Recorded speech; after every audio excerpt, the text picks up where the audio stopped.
جماعت اسلامی کراچی کی جانب سے واٹر بورڈ کے مرکزی آفس کارساز پر احتجاجی دھرنا دیا گیا۔ امیر جماعت اسلامی کراچی حافظ نعیم الرحمان نے کہا، کراچی کو پانی نہیں دیا جا رہا، وفاقی حکومت ہو یا صوبائی حکومت، کوئی K4 منصوبے کو مکمل نہیں کر رہا۔ عوام کے حصے کا پانی عوام کو ہی بیچا جا رہا ہے۔ ان ظالموں کے آگے اگر ہم چھپ جائیں گے تو یہ ظالم ہمیں مزید کچلیں گے، مزید لوٹ مار کریں گے، اس لیے مزاحمت کا راستہ ہمارا راستہ ہے۔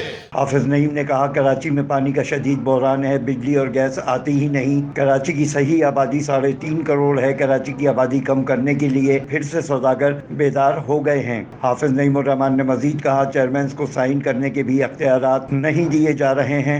ہمارے اس وقت کی صورتحال یہ ہے کہ جو ٹاؤن کے چیئرمین وائس چیئرمین ہیں، یو سی کے چیئرمین وائس چیئرمین ہیں، ہمارے کونسلرز ہیں، یہ کام کر رہے ہیں، یہ گلی محلوں میں موجود ہیں اور یہ چاہتے ہیں کہ سیوریج کا مسئلہ حل ہو۔ چھوٹے چھوٹے مسئلے ہیں، لیکن یہ واٹر بورڈ کا جو آفس ہے یہ براہ راست ان کاموں کو نہیں ہونے دے رہا ہے۔